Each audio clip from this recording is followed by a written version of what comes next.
जय Hind friend, India और pride में आप सभी का स्वागत है। फ्रेंड्स, यहाँ पे देखिए ये बच्चन सीरीज कॉम्बो बैच का ये अपना जो 5वां वीडियो है।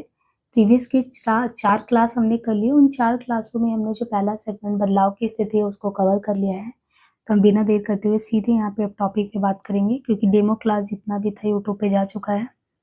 अब ये देखिए यहाँ से क्लास शुरू हो रहा है। हमें 13 से लेके 100 पेज में जो पहला है पुनर्जागरण काल, बदलाव की स्थितियाँ, इसे कवर करना है। बदलाव की स्थिति जो है हमने प्रीवियस के 4 वीडियो में कवर कर लिए। लगभग 4.5 घंटे में जो है यहाँ तक हमने चीज़ों को कवर कर लिया, जिनमें राजनीतिक स्थिति, नया आर्थिक ढांचा, नए संबंध, शिक्षा का पश्चिमीकरण, सरकारी प्रयास, उत्तर भारत में शिक्षा, यातायात के साधन, प्रेस और जनमत, भारतीय जागरण, पश्चिम की चुनौती, ब्रह्म समाज, प्रार्थना समाज, रामकृष्ण मिशन, आर्य समाज, थियोसोफी प्रक्रियाएं, मध्यकालीनता से आधुनिकता की ओर, संगीत, चित्र और साहित्य की नई स्थिति, आधुनिकता। तो यहाँ तक हमने कवर कर लिया है। अब हम जो इस दिशा में आगे बढ़ रहे हैं वो दूसरा हमारा इसका पार्ट शुरू हो रहा है। ये है खड़ी बोली का आरंभिक गद्य। खड़ी बोली के आरंभिक गद्य में हम सबसे पहले टॉपिक देखेंगे हिंदी, हिंदवी, रेखता, खड़ी बोली। सेम चीज आप यही जो आधुनिक काल कवर कर रहे हो, डॉक्टर नगेंद्र की किताब में भी जाएंगे आप, तो यही वाला चैप्टर बच्चन जी ने ही वहाँ पे भी लिखा हुआ है। तो आपको कुछ नहीं, बस थोड़े से टॉपिक वहाँ पे भिन्न मिलेंगे, बाकी सेम वही चीज आधुनिक काल का पोर्शन, यही चीज डॉक्टर नगेंद्र की हिंदी साहित्य के इतिहास में भी मिलेगा पढ़ने को। खड़ी बोली में आपको सबसे पहले ये डिफरेंस बताया जाएगा, हिंदी, हिंदवी, रेखता, खड़ी बोली की विकास यात्रा क्या रहा है।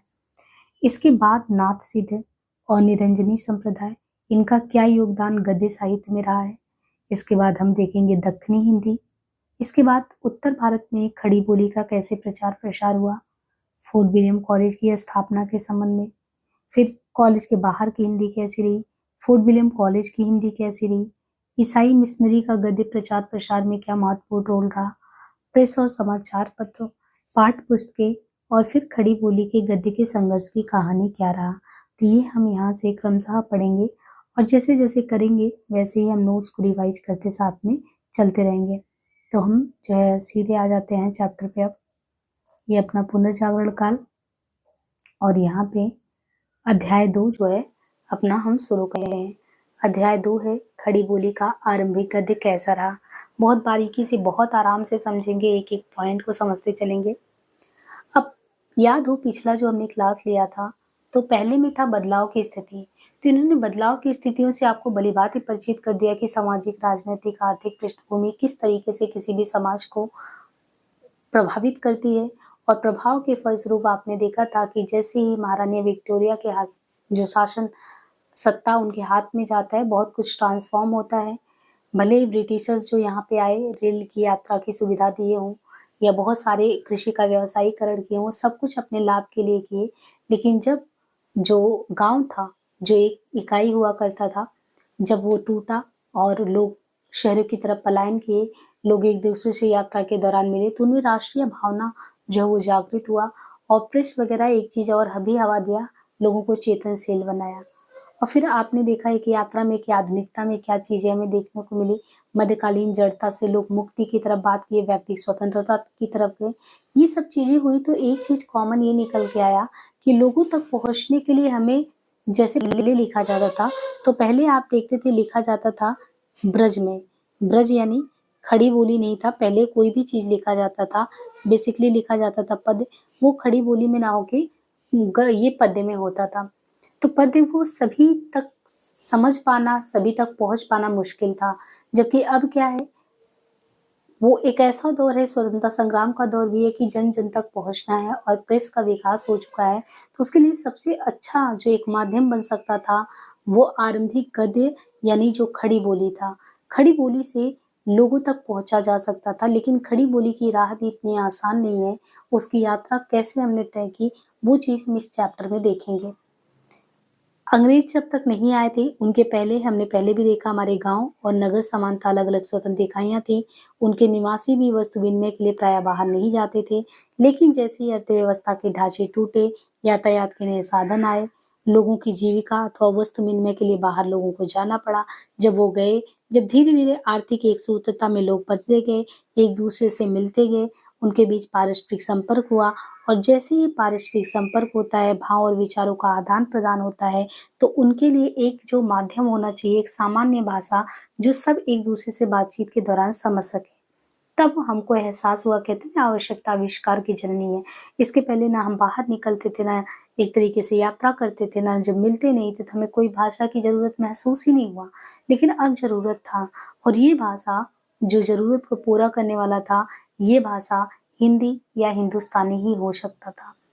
इसका मतलब ये नहीं है कि नई अर्थव्यवस्था ने इस भाषा को जन्म दिया, ये चीज़ है कि इसका ये मतलब नहीं है कि ये नई अर्थव्यवस्था ने इस भाषा को जन्म दिया। भाषा का जन्म इस प्रकार नहीं हुआ करता है। कोई बुनियादी बोली अनेक ऐतिहासिक कारणों से विकसित होकर भाषा का रूप धारण कर लेती है।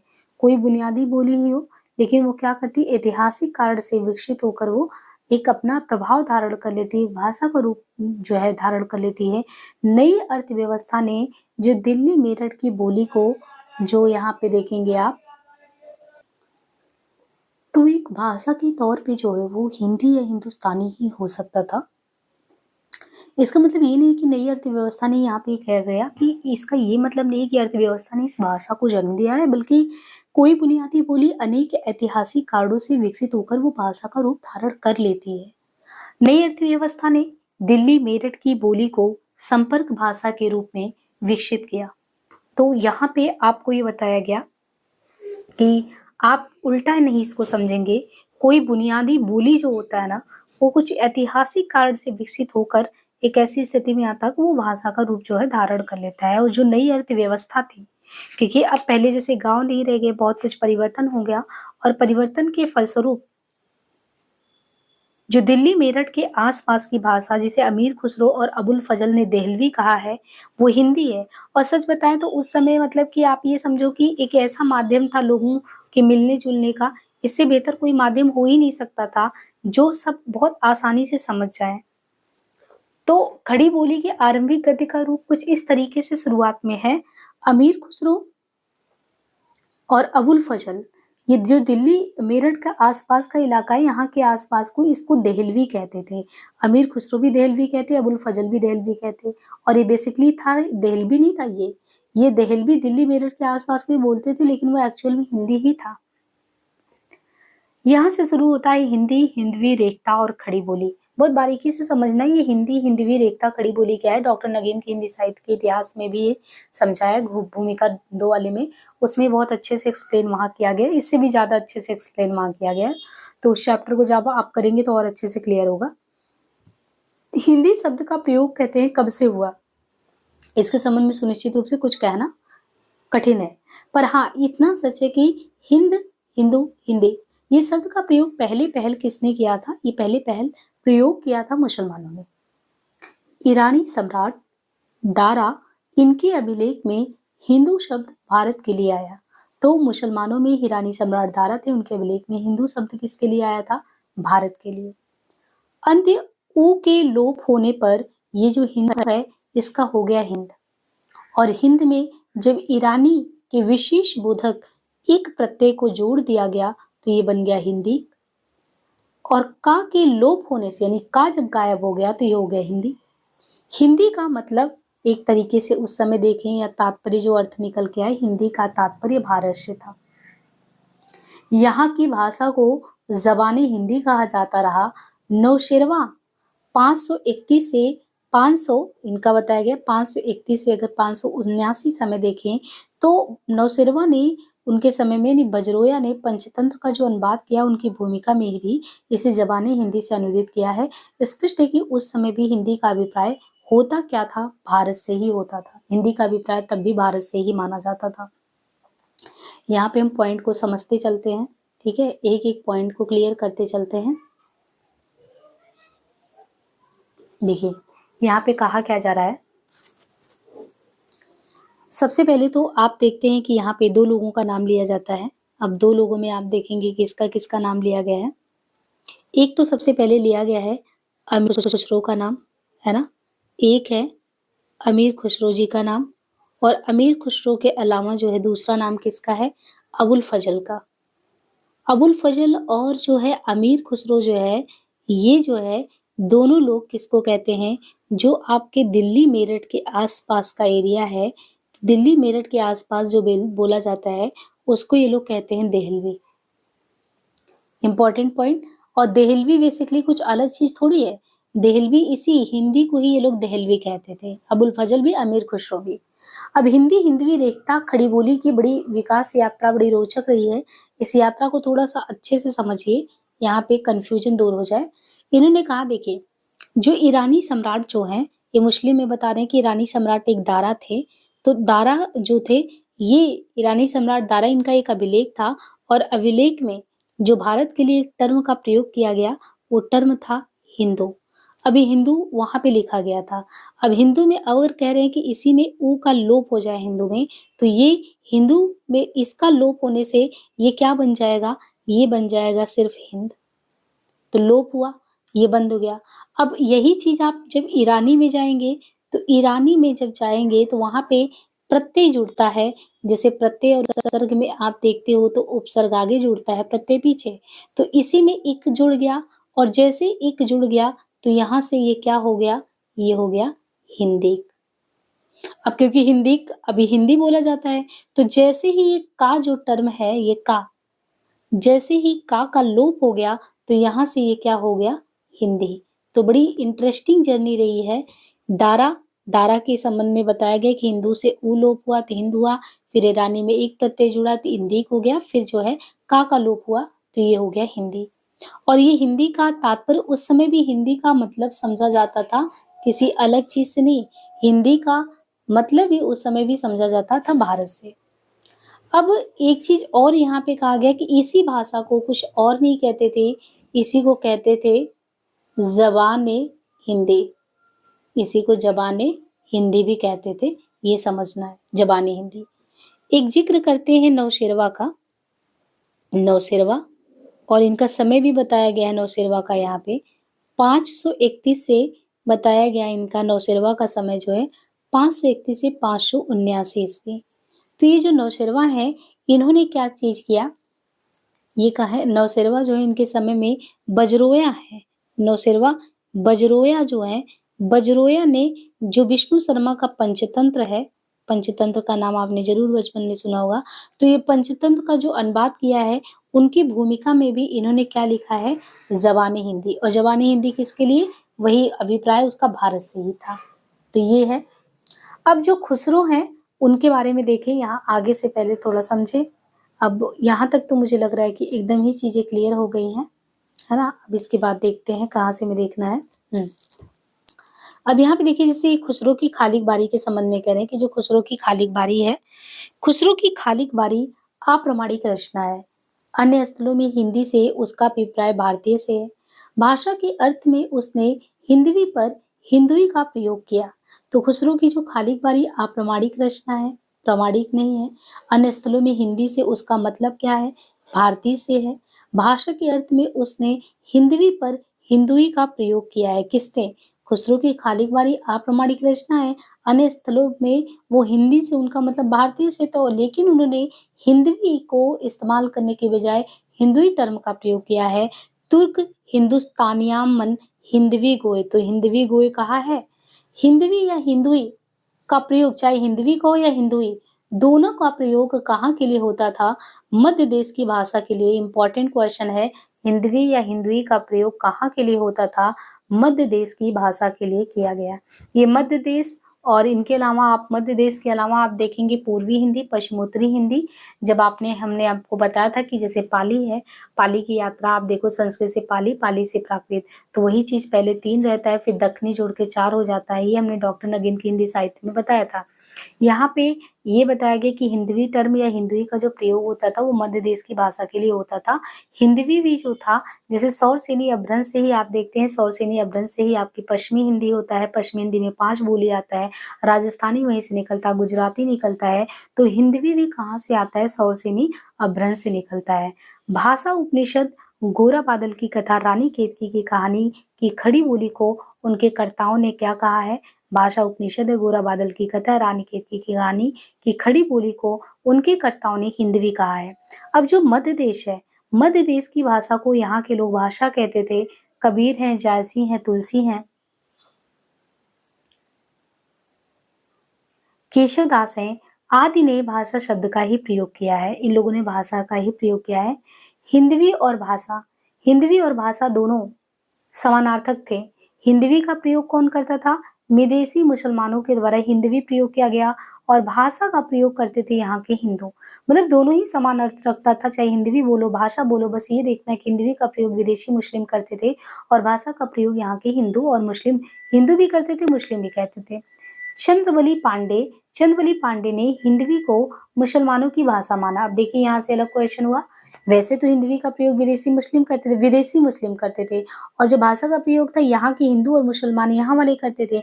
चंद्रवली पांडे कहते हैं कि जो हिंदवी था उसको मुसलमानों की भाषा माना जाता है ना। उर्दू रहस्य के पृष्ठ पे बताया गया, पर यह भ्रम केवल इसलिए होता है कि हिंदवी का भाषा के अर्थ में प्रयोग केवल मुसलमानों ने किया है, किंतु हिंदवी भाषा ही थी साहित्यिक भाषा।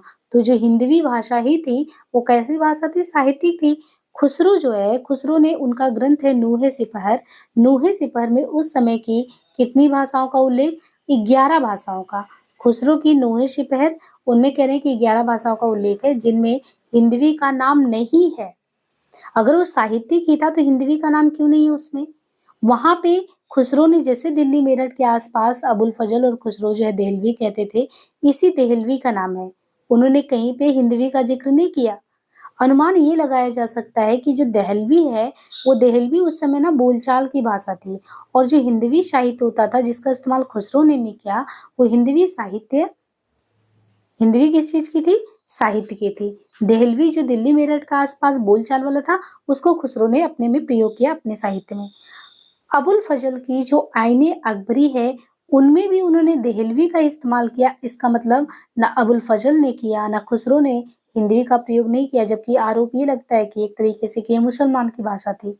ये देहलवी बेसिकली क्या था? ये देहलवी ही दक्षिण में अगर आप देखें तो दक्षिणी हिंदी, यही देहलवी दिल्ली मेरठ का आसपास जो बोला जाता था, 15वीं सदी की बात है कि ये दक्षिणी हिंदी के नाम से भी विख्यात हुआ दक्षिण में।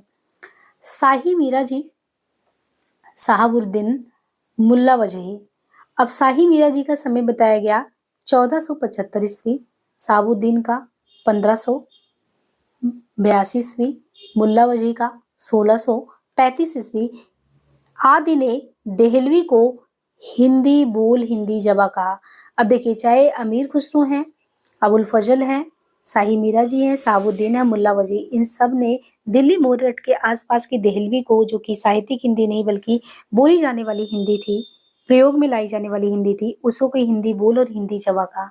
इसी समय से हिंदी शब्द प्रयोग की अखंड परंपरा चलती है और सन 1773 ईस्वी में सूफी कवि नूर मोहम्मद आते हैं 73 में और ये लिखते हैं हिंदू मग पर पाँव न राख्यो। डॉक्टर नगेन की हिंदी साहित्य में भी इसका जिक्र आता है, हिंदू मग पर पाँव न राख्यो का जो बहुते हिंदी भाख्यो। लगता है कि 18वीं सदी के उत्तरार्ध में ये शब्द हिंदुओं में प्रचलित हो गया। इसी शताब्दी में नासिक है, सौदा है और मीर ने अपने शेरों को हिंदी शेर कहा। गालिब जो है, गालिब ने अपने खतों में उर्दू, हिंदी, रेखता को कई स्थलों पर एक ही अर्थ में प्रयोग किया। मतलब गालिब ने अपने खतों में उर्दू, हिंदी, रेखता, इनको कई स्थलों पर एक ही अर्थ में प्रयोग में लाया। फोर्ट विलियम कॉलेज की हिंदी अध्यापक गिलक्राइस्ट हिंदी, हिंदुस्तानी, उर्दू और रेखता आदि को कहते हैं ये समान अर्थ, यानी गिलक्राइस्ट कहते हैं हिंदी हो, हिंदुस्तानी, उर्दू और रेखता हो, ये सब समान अर्थ रखते हैं। इससे जाहिर यही हो रहा है कि हिंदी उस भाषा के लिए प्रयोग किया जाने लगा था जो अरबी फारसी बहुल होती जा रही थी, यानी अरबी फारसी बहुल होती जा रही थी। गिलक्राइस्ट के हिंदी व्याकरण कवानीन सर्फ वे नाहु हिंदी को इनके प्रमाण में पेश किया जा सकता है, किंतु अरबी फारसी प्रधान हिंदी जनता की भाषा कभी भी नहीं रही। यानी हिंदी जो अरबी फारसी प्रधान युक्त जो भाषा है कि जिनमें अरबी फारसी ज्यादा मात्रा में हो, वो सामान्य जनता वो चीज कभी प्रयोग में नहीं लाते थे। 1812 ईस्वी में कैप्टन टेलर ने फोर्ट विलियम कॉलेज के वार्षिक विवरण में लिखा था, मैं केवल हिंदुस्तानी या रेखता का जिक्र कर रहा हूँ जो फारसी लिपि में लिखी जाती है, मैं हिंदी का जिक्र नहीं कर रहा जिसकी एक अपनी लिपि है। यानी कैप्टन टेलर भी ये बात को मान रहे हैं कि जो हिंदुस्तानी रेखता मैं जिसका जिक्र कर रहा हूँ वो हिंदुस्तानी रेखता सम्मिश्रित वाला हिंदी प्लस अरबी फारसी, वो फारसी लिपि है उसकी। लेकिन जो एक एक्चुअल में हिंदी है उसकी तो एक अपनी लिपि है, मैं उसकी बात नहीं कर रहा हूँ, जिसमें अरबी फारसी शब्दों का प्रयोग नहीं होता। और मुसलमानी आक्रमण के पहले जो पहले भारतवर्ष का समस्त जो उत्तर पश्चिम प्रांत था जिसकी एक्चुअल भाषा वो थी। इंपीरियल रिकॉर्ड जल्द में ये चीज है और पश्चिमोत्तर प्रांत की यही भाषा फिर धीरे धीरे हिंदी के रूप में प्रतिष्ठित हो चुकी है। पहले ही कहा जा चुका है कि हिंदी शब्द का प्रयोग उत्तर भारत के लिए किया जाता रहा है, इसलिए इस विशाल प्रदेश की भाषाओं को हिंदी कहा जाने लगा। ब्रजभाषा, अवधी, राजस्थानी, मैथिली आदि का अंतर्भाव भी इसी में हो जाता है, किंतु भाषा शास्त्रियों की दृष्टि में केवल पश्चिम उत्तर प्रदेश की भाषा में खड़ी बोली और ब्रजभाषा और उनकी बोलियां ही हिंदी के तहत आती हैं। ग्रियर्सन ने राजस्थानी को गुजराती के तहत माना। देखिए ग्रियर्सन ने क्या किया, राजस्थानी को गुजराती के अंतर्गत माना। यहाँ पे कबीर का है, संस्कृत कबीरा कूप जल भाषा बहता नीर, महत्वपूर्ण पंक्ति है। संस्कृत कबीरा कूप जल भाषा बहता नीर, जैसी कहते हैं आदि अंत जसी कथा आहाई। गोस्वामी तुलसीदास, भाषा भनति मोरी मत थोरी, इंपॉर्टेंट पंक्तियां हैं। पर राजस्थानी की ठुंडावाड़ी और मेवाती गुजराती की अपेक्षा हिंदी के ज्यादा निकट है। क्या है, राजस्थानी की ठुंडाहाड़ी और मेवाती मेवाती वो गुजराती की अपेक्षा कहते हैं हिंदी के ज्यादा निकट है। और ये जो मैथिली है और भोजपुरी, मैथिली और भोजपुरी को भी हिंदी से अलग स्वतंत्र माना जाने लगा।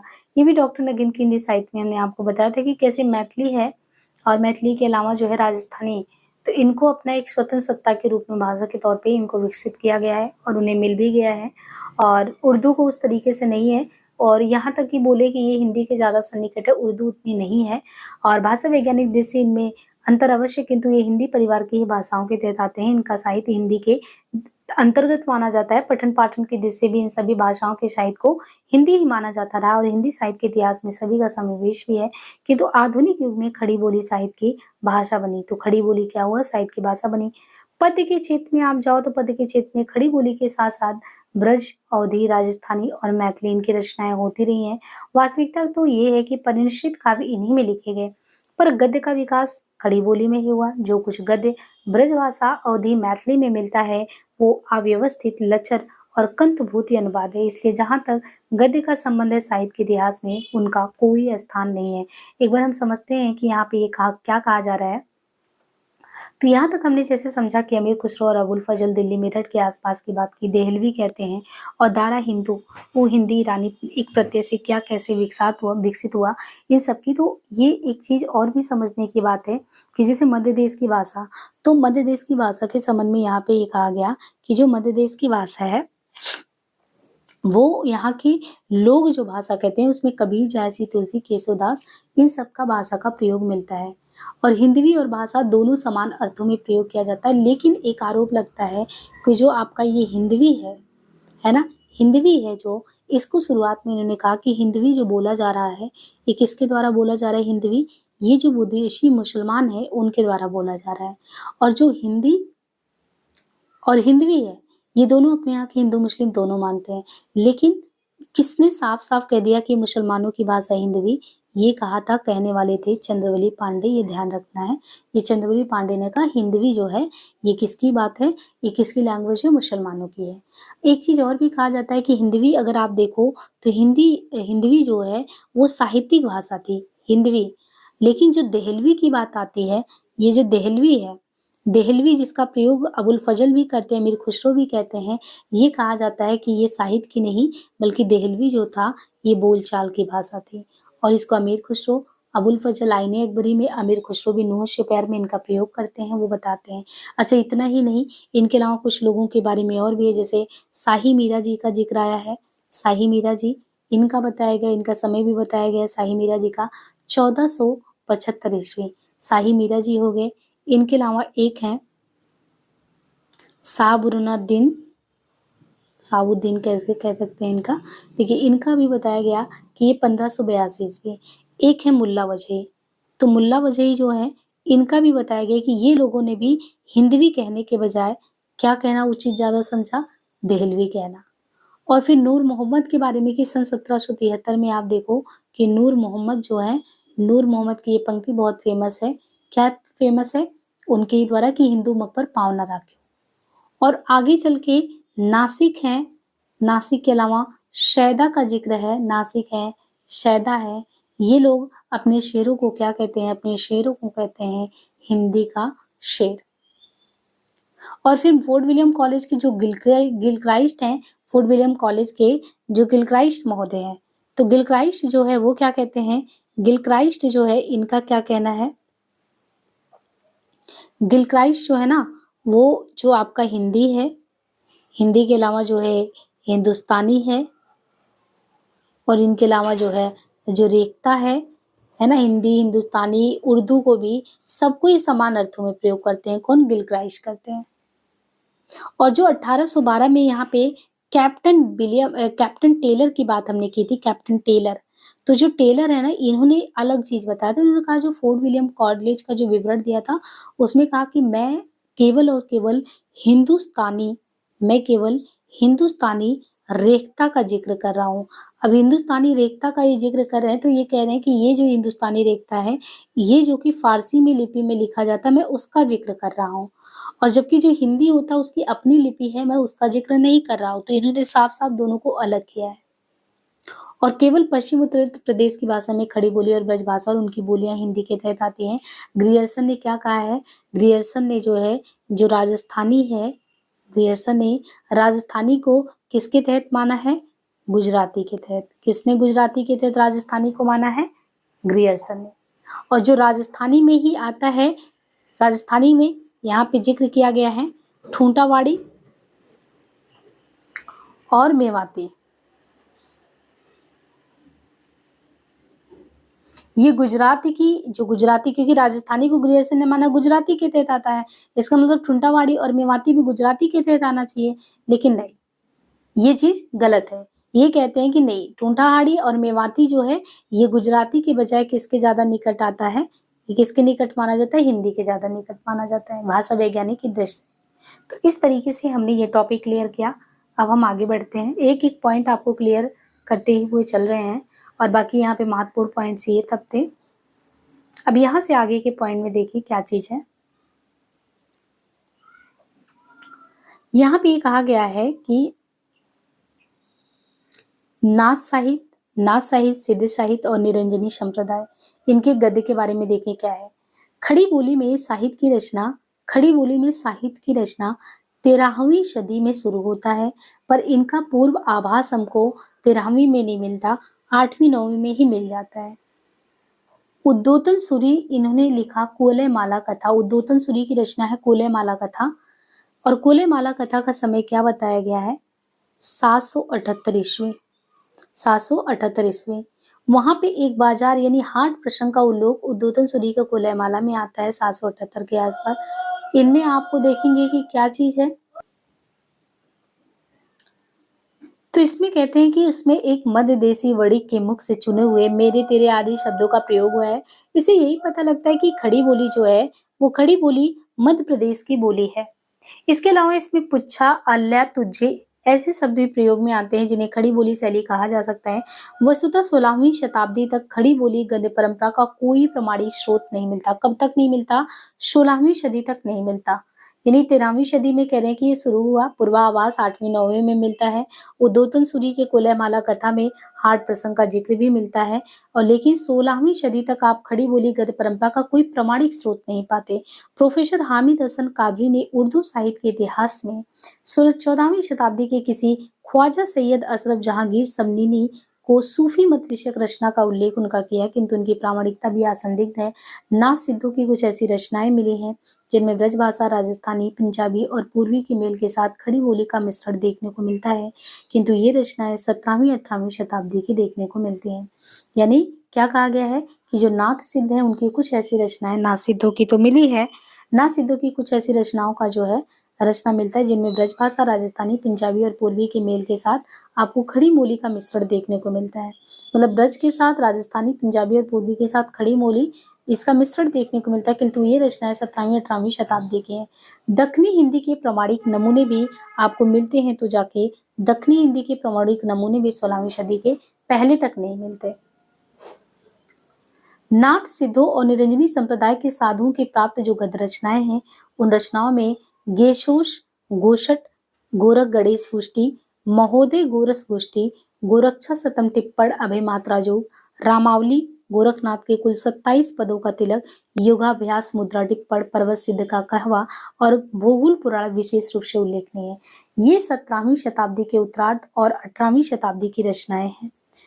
गणेश गोषट या गोरस गणेश गोष्ठी की प्रतिलिपियां पड़तवाल जी को प्राप्त हुई थी। किसको?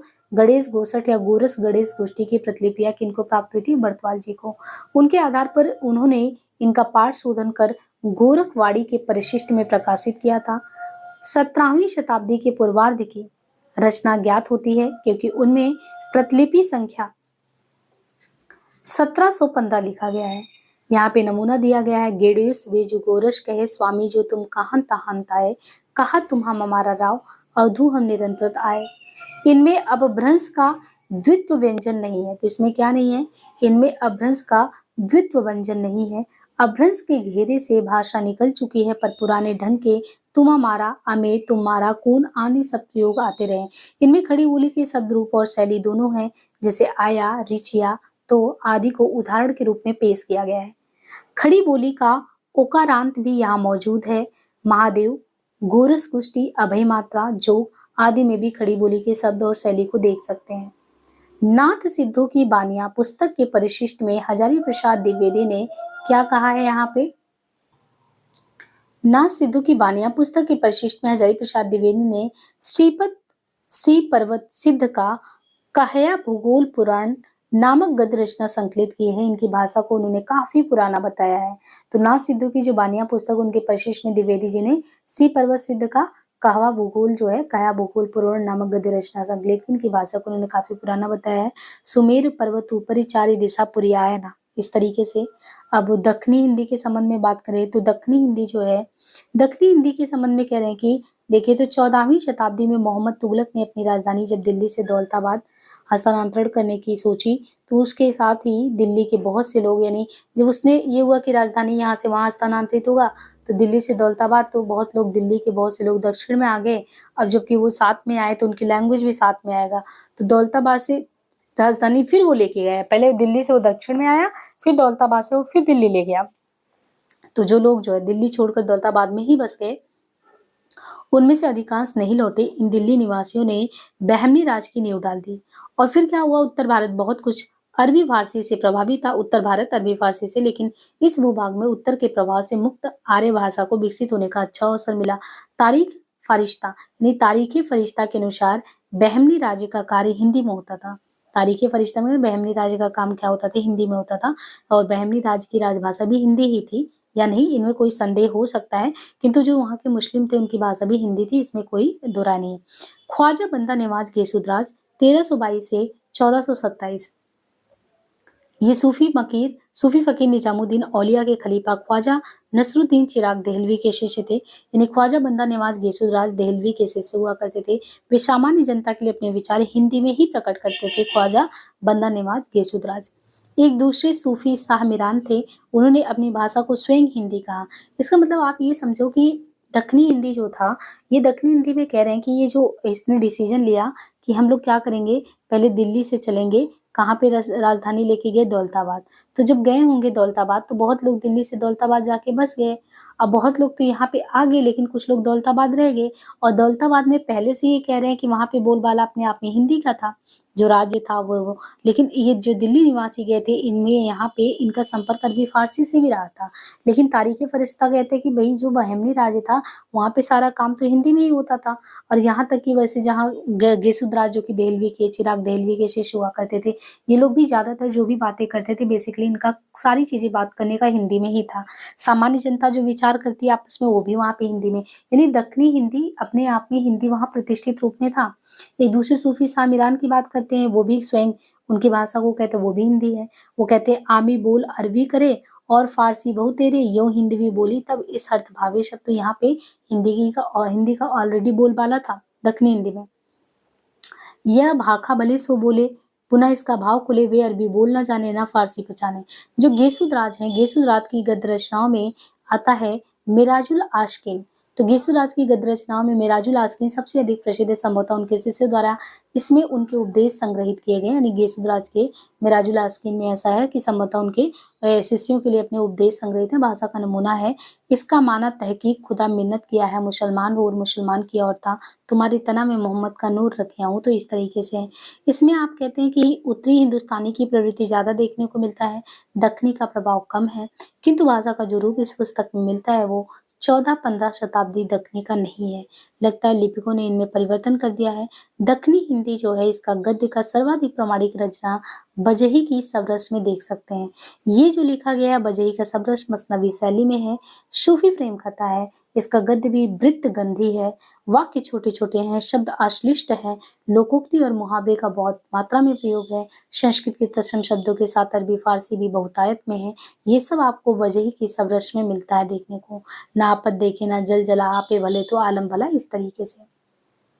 अब यहाँ पे दक्षिणी हिंदी में जितने भी चीजें थी हम समझ गए, कैसे सत्ता का स्थानांतरण हुआ, दिल्ली से दौलताबाद, फिर लोग आके वहां पे बस गए।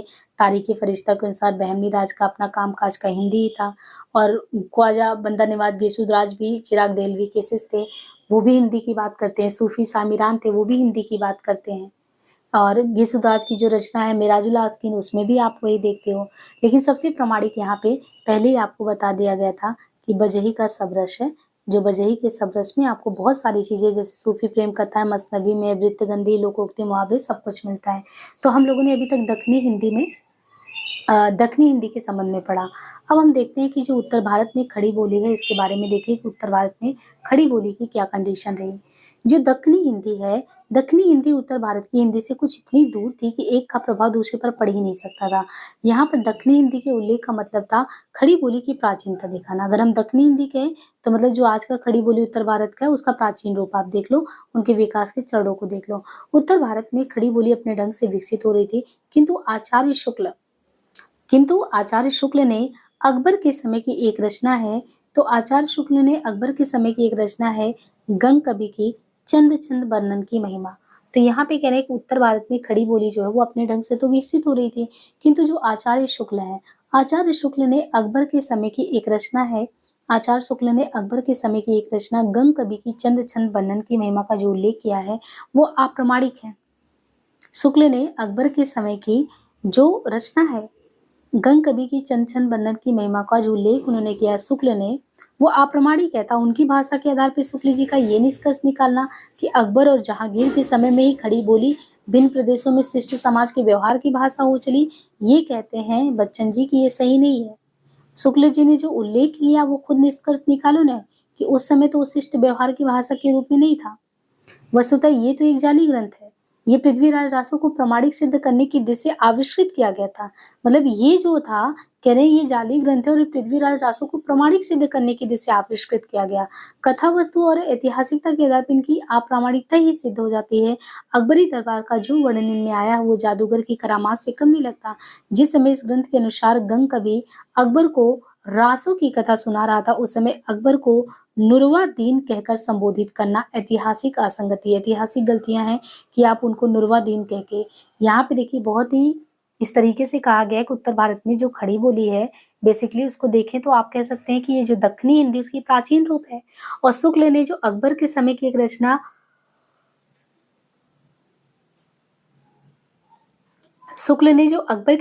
रचना गंग कवि की चंचल मरन की महिमा का जो उल्लेख किया है वो कह रहे हैं बच्चन जी वो तो अप्रामाणिक है।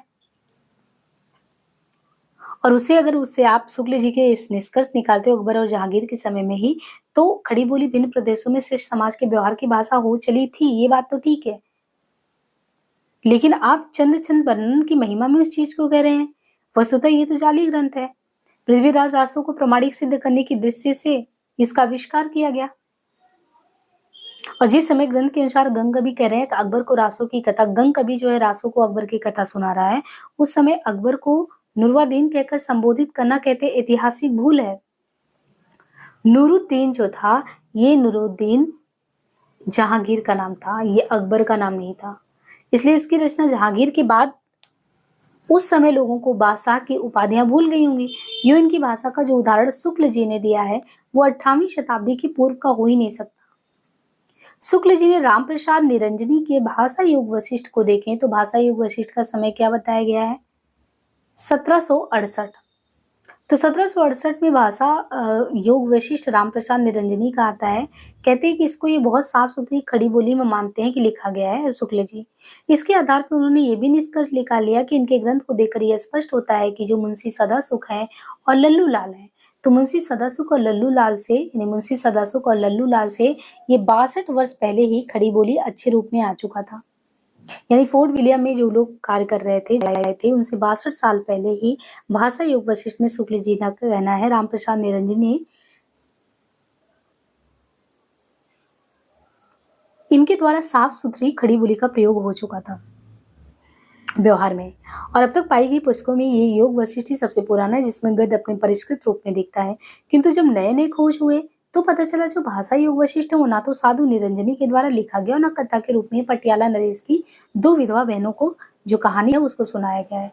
योग वशिष्ठ जो है उनकी गुरुमुखी की प्रतियों में रामप्रसाद निरंजनी का नाम तक नहीं है। और फिर नागरी पिछाड़ी सभा जब खोजबीन किया तो उसके खोज विवरण के अनुसार भाषा योग वशिष्ठ की प्राचीनतम प्रति मिलती है संवत में देखें तो 1818 में। किंतु इससे प्राचीनतम प्रतियां गुरुमुखी लिपि में मौजूद है, यानी इससे भी पहले भाषा योग वशिष्ठ के प्राचीनतम प्रतिलिपियां जो गुरुमुखी लिपि में है। 6 रेफरेंस लाइब्रेरी अमृतसर और महाराजा पटियाला के निजी पुस्तकालय में इन्हें देखा जा सकता है। पटियाला दरबार के प्रति संख्या 1802 संवत वाले इनमें कहते हैं रामप्रसाद निरंजनी का नाम तक नहीं है। योग वशिष्ठ के नागरिक संस्करणों में जो भूमिका दी गई है वो सिखों के सेवापन से संबंधित ग्रंथ संत रतनपाल में दी गई एक अनुश्रुति से मिलता है, किंतु उसमें भी साधु निरंजनी का नाम नहीं है। सेवा पंथ में योग वशिष्ठ का बहुत आदर रहा है। सेवा पंथ जो है उसमें योग वशिष्ठ का बहुत आदर रहा है। वासिष्ठ की पोथी कथा वासिष्ठ जी की है आदि कई नामों से उक्त पंथ में इनका प्रचार रहा है। शुक्ल जी ने अपने इतिहास में भाषा योग वशिष्ठ से जो उद्धरण दिए है, किसने? शुक्ल जी ने जो अपना इतिहास ग्रंथ उसमें जो भाषा योग वशिष्ठ से करे उद्धरण दिए हैं उनके समानांतर उद्धरण गुरुमुखी संस्करणों तथा हस्तलिखित प्रतियों में मिल जाते हैं। शुक्ल जी द्वारा उदाहरणित और 6 से रेफरेंस लाइब्रेरी अमृतसर में संकलित प्रति के अवतरण का मिलान कीजिए। यहाँ पे जैसे प्रथम परम ब्रह्मा परमात्मा को नमस्कार है जिससे सब भासते हैं और जिसमें सब लीन और स्थित हो जाते हैं, तो ये यहाँ पे समझाया गया है। ये एग्जाम्पल दिया गया है कि आप इस एग्जाम्पल को देखिए, समझिए कुछ इस तरीके से। सत्यचित आनिद रूप जो आत्मा है तिसो नमस्कारो, या अगस्तोवाच हे ब्राह्मण केवल कर्म मोक्ष का कारण नहीं है, कुछ इस तरीके से। तो ये 6 रेफरेंस लाइब्रेरी अमृतसर में संग्रहित योग वशिष्ठ भाषा प्रतिलिपि से यहाँ पे दिया गया है। दोनों उद्धरणों की भाषा का आप जब तुलनात्मक अध्ययन करेंगे तो दूसरी उद्धरण की भाषा आपको प्राचीन और पहले की अर्वाचीन लगेगा। अभ्रंश की उकार बाहुला प्रवृत्ति नमस्कारु एहु जीसु सासंतु आदि में देख सकते हैं। गुरुमुखी प्रति में शब्द आश्लिष्ट और तत्सम शब्दों के स्थान पे अर्ध तत्सम और तद्भव शब्दों का प्रयोग देखने को मिलेगा। जैसे आत्मा के स्थान पे ये वाला आत्मा, स्थित की जगह पे स्थित, ज्ञान के स्थान पे ज्ञान, ये सब गुरुमुखी के वाक्य समानता एक ही क्रिया पर आश्रित है। जबकि शुक्ल जी वाला संस्करण जो है वाक्य लंबे जटिल और कई सहायक क्रियाओं से युक्त है। शुक्ल जी के अवतरण में शब्द रूपों का प्रयोग किसी अव्यभिचारित नियम के अनुकूल नहीं है। कभी तो वहां संदेह पैदा होता था, कभी उसको दूर करने के कारण ले प्रणाम करके बैठे और प्रश्न किया जैसे अप्रयुक्त एवं व्याकरण विरुद्ध प्रयोग, तो कभी जाननहारे समझाए कि आदि पूर्वी प्रयोग इन्हें किसी सामंजस्य और अनुपात के वहां भरे गए हैं। इनके विपरीत गुरुमुखी प्रतियों के गद्य में शब्द रूपों की अव्यभिचारित एक रूपता वर्तनी में पर्याप्त समानता वाक्य विन्यास में निरपवाद रूप से सरलता और सहजता प्राय सर्वत्र है। योग वशिष्ठ भाषा का जो रूप इसमें उपलब्ध है वो आश्चर्यजनक रूप से दक्षिणी हिंदी से मिलता है। तो योग वशिष्ठ भाषा का जो रूप इसमें कहते हैं कि उपलब्ध है वो आश्चर्यजनक रूप से दक्षिणी हिंदी से मिलता है। दक्षिणी हिंदी से फर्क ये है कि दक्षिणी हिंदी में अरबी फारसी शब्दों का प्रचुर प्रयोग हुआ है। क्या फर्क है? जो दक्षिणी हिंदी है, दक्षिणी हिंदी में आप देखो तो अरबी फारसी शब्दों का प्रचुर प्रयोग हुआ है, किंतु जो योग वशिष्ठ भाषा है उनमें उसका स्पर्श तक नहीं हुआ है अरबी फारसी का। इसे खड़ी बोली की दीर्घ परंपरा की अगली कड़ी के रूप में मान लेना चाहिए। सन 1766 में 1766 इनमें दौलत राम जैन है और इनके दौलत राम जैन को आप देखें तो इनका है बसवा ववासी। इसमें पद्म पुराण वचनिका लिखी है यानी 1766 में दौलत राम जैन में पद्म पुराण वचनिका लिखी। ये जैन पद्म पुराण का भाषा अनुवाद है। इसमें वैराग्य मूलक दृश्यों और कथाओं का चित्रण है। इसमें जैन पद्धति से राम कथा भी वर्णित है और भाषा का नमूना यहाँ पे दिया गया है। कैसे है श्री राम? लक्ष्मी कर आलिंगित है हृदय जिनका और प्रफुल्लित मुख रूपी कमल जिनका, महापुण्याधिकारी महाबुद्धिमान गुणन। इस तरीके से गुरुमुखी योग वशिष्ठ भाषा की तरह इसमें भी कैसे हैं अमुक की पद्धति अपनाई गई है। गुरुमुखी योग वशिष्ठ भाषा की तरह इसमें भी कैसे हैं अमुक की पद्धति अपनाई गई। इसके बाद तो विशेष्य के अनेक विशेषण दिए गए, जैसे लक्ष्मी कर आलिंगित है हृदय जिनका, रूपों का स्पष्टीकरण दोनों में रूपी शब्द द्वारा किया गया है। योग वशिष्ठ भाषा पर पंजाबी का प्रभाव है और पद्म पुराण वचनिका पर राजस्थानी और ब्रजी का। तो यहाँ पे समझना क्या है, योग वशिष्ठ पर कौन सा? योग वशिष्ठ भाषा पर पंजाबी का प्रभाव है, पद्म पुराण वचनिका पर राजस्थानी और ब्रजी का है। फिर भी दोनों के वाक्य विन्यास में पर्याप्त एकरूपता है। गुरुमुखी योग वशिष्ठ की भाषा भी 18वीं सदी के उत्तरार्ध की है। आचार्य शुक्ल द्वारा उदाहरण दिया गया योग वशिष्ठ की भाषा उस समय की नहीं हो सकती। तो गुरुमुखी योग वशिष्ठ की भाषा थी 18वीं सदी के उत्तरार्ध की। आचार्य शुक्ल द्वारा उदाहरण दिया गया योग वशिष्ठ की भाषा उस समय की नहीं हो सकती। ये 19वीं सदी के उत्तरार्ध की भाषा प्रतीत होती है। खड़ी बोली के विकास के सिलसिले में ईसवी खां की बिहारी सस्सई की रासचंद्रिका टीका 1752 ईस्वी का उल्लेख किया गया है। तो ईसवी खां की बिहारी सस्सई रासचंद्रिका टीका का उल्लेख है 1752, किंतु उस टीका पर ब्रिजी का इतना अधिक प्रभाव है कि खड़ी बोली की विकास परंपरा में उसका कोई योग नहीं माना जा सकता। यही हाल साधु मुकुंदास की पद कबीरदास जी की अरस से ही टीका का भी समझना चाहिए। एक तो यहाँ पे ये बताया गया कि जो गुरुमुखी है वो किसका है। गुरुमुखी जो योग वशिष्ठ की भाषा भी आप देखो तो 18वीं सदी के उत्तरार्ध वाला है। शुक्ल द्वारा उदाहरण दिया गया भाषा योग वशिष्ठ को लेके, तो वो कहते हैं कि भाषा योग वशिष्ठ की भाषा उस समय की नहीं हो सकती।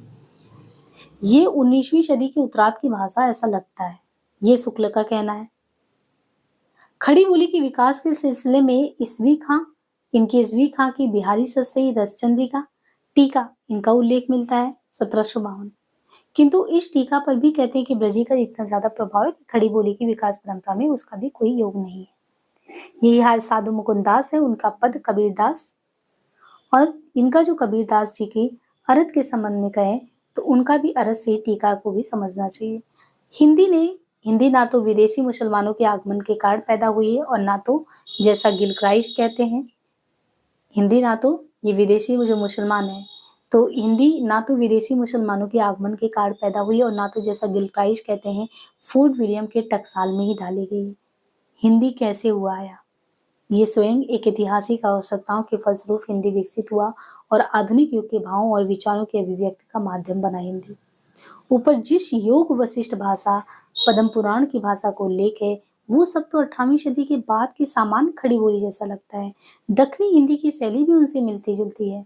जो खड़ी बोली विकसित होती गई उनमें से अरबी फारसी की शब्दावली और पंजाबी राजस्थानी ब्रज का प्रभाव कम होता गया और फोर्ट विलियम कॉलेज की स्थापना के समय तक अंग्रेजों ने फारसी अरबी शब्दावली से लदी हुई जो दरबारी भाषा है उसको हिंदी से अलग समझकर भाखा मुंशियों की नियुक्ति की। यहाँ समझना है, फोर्ट विलियम कॉलेज की स्थापना के समय तक अंग्रेजों ने जो फारसी अरबी शब्दावली से लदा हुआ था दरबारी भाषा, उससे हिंदी उसको जो है उस भाषा को हिंदी से अलग समझकर ये भाखा मुंशियों की नियुक्ति की। यहाँ तक ये चीज क्लियर हो चुका था, ये कहने का मतलब है। अब जो फोर्ट विलियम कॉलेज है, फोर्ट विलियम कॉलेज के बाहर की हिंदी की बात करें तो प्रशासनिक सुविधा के लिए सन 1800 में कहते हैं अंग्रेजों ने कलकत्ते में फोर्ट विलियम कॉलेज की स्थापना की। क्यों किया था? प्रशासनिक सुविधा के लिए। इस कॉलेज में क्या होता था? इस कॉलेज में साहित्य और विज्ञान दोनों की शिक्षा का आयोजन था। साहित्य में एक और तो क्लासिकल भाषा साहित्य, अरबी था, फारसी था, संस्कृत था, ये शिक्षा दी जाती थी साहित्य में, और दूसरी ओर देश भाषा हिंदुस्तानी, भाखा, बंगला, तेलुगु, मराठी, तमिल, कन्नड़, ये सब पुस्तक लिखा जा रहा था। इनके अलावा प्रकृति विज्ञान, वनस्पति शास्त्र, रसायन शास्त्र की शिक्षा भी व्यवस्था हुई। 1800 में ये फोर्ट विलियम आया और गिलक्राइस्ट हिंदुस्तानी जो है इसके प्राध्यापक हुए। गिलक्राइस्ट महोदय जो है प्राध्यापक हुए। हिंदुस्तानी से उनका मतलब क्या होता था? गिलक्राइस्ट का हिंदुस्तानी से मतलब होता था अरबी फारसी शब्दावली से भरी हुई भाषा। ये गिलक्राइस्ट समझते थे, हिंदुस्तानी मतलब अरबी फारसी से। गिलक्राइस्ट के शिष्य हुए बेली। गिलक्राइस्ट के शिष्य बेली हिंदुस्तानी, उर्दू, हिंदी और रेखता को एक ही अर्थ में प्रयोग करते थे। गिलक्राइस्ट ने हिंदी से अलग गिलक्राइस्ट ने हिंदी से अलग हिंदवी को तो हिंदी से अलग हिंदवी के भाखा मुंशियों की नियुक्ति की थी। तो गिलक्राइस्ट हिंदी से अलग हिंदवी के भाखा मुंशी की नियुक्ति की और 1824 में जब कैप्टन विलियम प्राइस हिंदुस्तानी विभाग का अध्यक्ष हुआ तो उसने गिलक्राइस्ट की भाषा नीति को बदल दिया। यानी गिलक्राइस्ट की भाषा नीति में हिंदवी के भाखा मुंशियों की नियुक्ति हुई थी हिंदी से अलग। और हिंदुस्तानी के संबंध में वो खुद ये समझते थे हिंदुस्तानी का मतलब अरबी फारसी शब्दावली से भरी हुई भाषा। लेकिन जब कैप्टन विलियम प्राइस आया तो उन्हें जो तरीका था उसको भाषा नीति को बदल दिया। तब उसने क्या किया, उसने उर्दू के स्थान पर हिंदी को प्रधानता दी विलियम प्राइस ने, और हिंदी को हिंदवी के अर्थ में प्रयोग किया किसने, कैप्टन विलियम प्राइस ने। ईसाई मिशनरियों को भी गिलक्राइस्ट की भाषा नीति मान्य नहीं हुई। मिशनों ने इन देश की बोली हिंदी को ही अपनाया था, हिंदवी को नहीं। उन्होंने हिंदुस्तानी, उर्दू और भाखा हिंदी में पुस्तक तैयार करने की अलग अलग व्यवस्था की। हिंदुस्तानी, उर्दू और भाखा हिंदी में लल्लू लाल और सदल मिश्र ये भाखा मुंशी थे। लल्लू लाल और सदल भाखा मुंशी थे। लल्लू लाल ने लिखा प्रेम सागर, सदल ने लिखा नासिक व तत्वज्ञान। फूड विलियम कॉलेज के इस प्रयास के बारे में अंग्रेजों ने काफी गलतफहमी फैलाई। ग्रियर्सन ऐसे भाषाविद ने कहा कि ये अंग्रेजों द्वारा आविष्कृत हिंदी है जिसे गिलक्राइस्ट के तत्वावधान में, यानी ये जो हिंदी है, ग्रियर्सन ने भाषाविद ने कहा कि अंग्रेजों द्वारा आविष्कृत हिंदी है जिसे गिलक्राइस्ट के तत्वावधान में लल्लू लाल ने प्रेम सागर में प्रयोग किया। फ्रेजर ने ग्रियर्सन की बात दोहराते हुए लल्लू लाल के साथ सदल मिश्र का नाम भी लिया। फ्रेजर ने आविष्कारकों में ग्रियर्सन ने खड़ी बोली को किसी की मातृभाषा नहीं माना। खड़ी बोली को किसी की मातृभाषा नहीं मिला, किसने, ग्रियर्सन ने। आश्चर्य ये है कि ग्रियर्सन ऐसे भाषाविद भी भाषा का आविष्कार मानते हैं। ग्रियर्सन का वक्तव्य शरारत से भरा हुआ मालूम होता है क्योंकि वो बहुत ही सामान्य बात है कि कोई बोली ही विकसित होकर भाषा का रूप धारण करे। यदि खड़ी बोली कोई भाषा ना होती ना तो फोर्ट विलियम के अधिकारियों को उसमें पुस्तक लिखने का इल्हाम नहीं होता। फोर्ट विलियम कॉलेज के बाहर खड़ी बोली में जो कुछ लिखा जा रहा था उसे प्रमाणित है कि जनसामान्य की इस बोली के विकास के लिए राजश्री की आवश्यकता थी नहीं। वास्तविकता तो ये कि हिंदी अपनी आंतरिक क्षमता के आधार पर ही आगे बढ़ी, राजश्री तो इसे मिला ही नहीं। फोर्ट विलियम कॉलेज के बाहर जिन दो लेखकों की गद्य रचनाएं उपलब्ध हुई इनके नाम है सदा सुखराय, निसार इंशाअल्लाह का। ये दोनों फोर्ट विलियम कॉलेज के बाहर के लेखक, गद्य रचनाएं इनकी उपलब्ध हुई सदा सुखराय, निसार इंशाअल्लाह। मुंशी सदा सुखराय जो थे ये इनका समय बताया गया 1746 के ग्रंथ और रचना काल के संबंध में विद्वानों में मतभेद है। वे उर्दू फारसी के अच्छे ज्ञाता और शायर थे। 1818 में उन्होंने मुंतखबुत वारीख लिखी, इससे उनके जीवन का संक्षिप्त विवरण मिलता है। शुक्ल जी के मत के अनुसार मुंशी जी ने विष्णु पुराण के उपदेशात्मक प्रसंग को लेकर एक पुस्तक लिखी थी जो पूरी नहीं मिली। मुंशी जी ने विष्णु पुराण के उपदेशात्मक प्रसंग को लेकर एक पुस्तक लिखी जो पूरी नहीं मिली। कुछ दूर तक सफाई के साथ चलने वाले गद्य जैसे योग वशिष्ठ का था वैसा ही मुंशी जी की इस पुस्तक में दिखाई पड़ा। कुछ अन्य लोगों के मत से उन्होंने भागवत का गद्य अनुवाद किया। डॉक्टर लक्ष्मी सागर वारसेर ने उनके अनुवाद का नाम सुख सागर बताया, पर रामदास गौड़ का कहना है कि उन्होंने विष्णु पुराण का पद अनुवाद किया।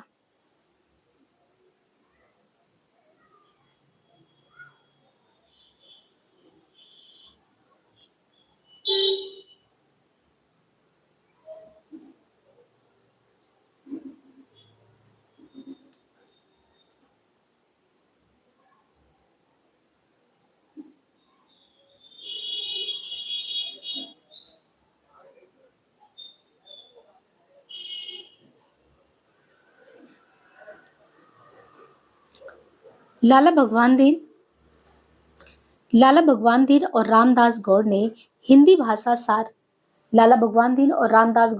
भाषा सार पुस्तक का संपादन किया और उसमें जो है मुंशी सदा सुखराय का सुरासुर निर्णय लेख और उनके वार्तिक का एक अंश संग्रहित किया।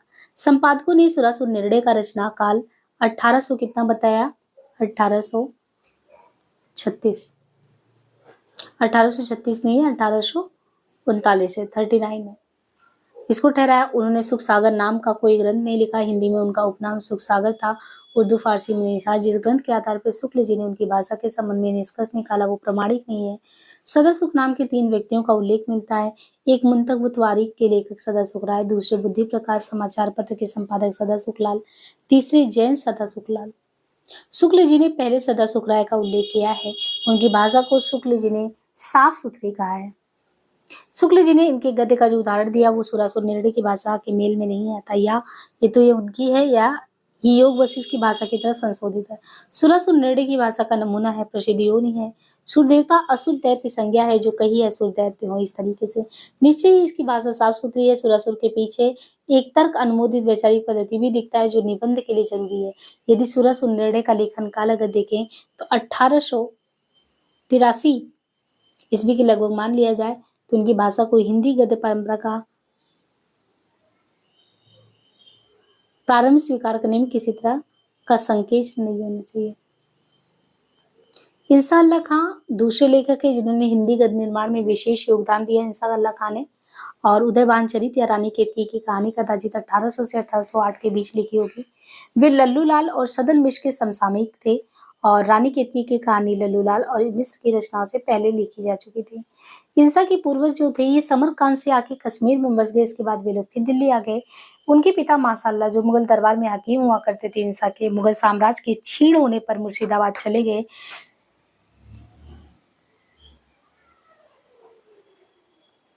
और इंसा का जन्म भी वहीं हुआ। इंसा लड़कपन से ही कविता करते थे। मुर्शिदाबाद के नवाब के शक्तिहीन पर वे शाह आलम के दरबार में भी गए। शाह आलम के यहाँ भी वे टिक नहीं पाए और अवध के नवाब आसिफउद्दौला सादत अली खां के दरबार में पहुंचे, पर नवाब से मनमुटाव हो जाने के कारण वहां से भी खिसक लिए। सन 1816 में उन्होंने अपनी अलौकिक लीला समाप्त की। रानी केतकी की कहानी कहाँ पे लिखा गया था? लखनऊ में ही लिखा गया था। इनके संबंध में इंसा ने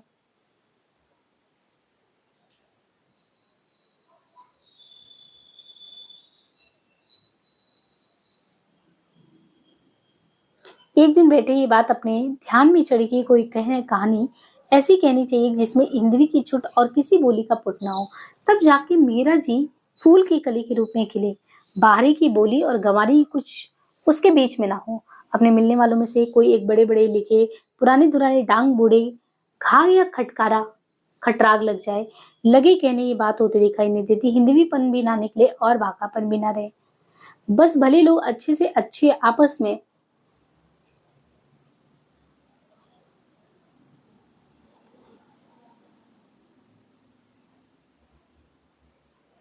अच्छों से अच्छे आपस में बोलते चालते या ज्यों के त्यों वही सब डोल रहे और छांव किसी की ना हो, यही नहीं होने दे।